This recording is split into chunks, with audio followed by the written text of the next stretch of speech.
नस्य घ्यावं आणि नस्य केल्यावर जर केलं तर याचे फायदे कैक पटीने वाढतात.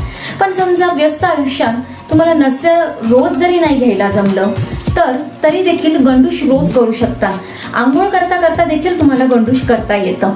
याचे विलक्षण फायदे असे आहेत की दात स्वच्छ राहतात, वारंवार किडणं कमी होतं, आपला जबडा मजबूत होतो, तोंडाचा घाण वास कमी होतो, तोंडात वारंवार होणारे इन्फेक्शन कमी होतात. आता मी तुम्हाला सांगणार आहे की ह्या सगळ्या मागचं रहस्य काय. तर रहस्य अगदी साधं आहे. यामध्ये आयुर्वेद शास्त्राने सर्वप्रथम तीळ तेल वापरायला सांगितलेलं आहे. तर मी सांगितल्याप्रमाणे ऑइल पुलिंग म्हणून ही प्रोसेस खूप जास्त प्रसिद्ध झाली आणि आता त्याचं प्रमाण खूप जास्त वाढायला लागले. तर त्याचप्रमाणे त्याच्यावर संशोधन देखील झालं.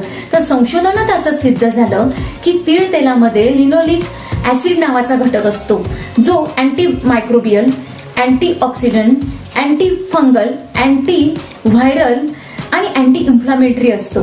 म्हणजेच हा एका वेळी अनेक बॅक्टेरिया, व्हायरस, फंगस म्हणजे बुरशीला नायनाट करतो आणि याशिवाय तोंड स्वच्छ देखील करतो. म्हणून तुम्ही जेव्हा गुळणी धरून ठेवाल या प्रकारे तर ती त्यानंतर थुंकून द्यायची आणि गरम पाण्याने गुळण्या करून घ्यायच्या. म्हणजे तोंडामध्ये जी घाण त्या तेलामध्ये मिसळते ती बाहेर पडते.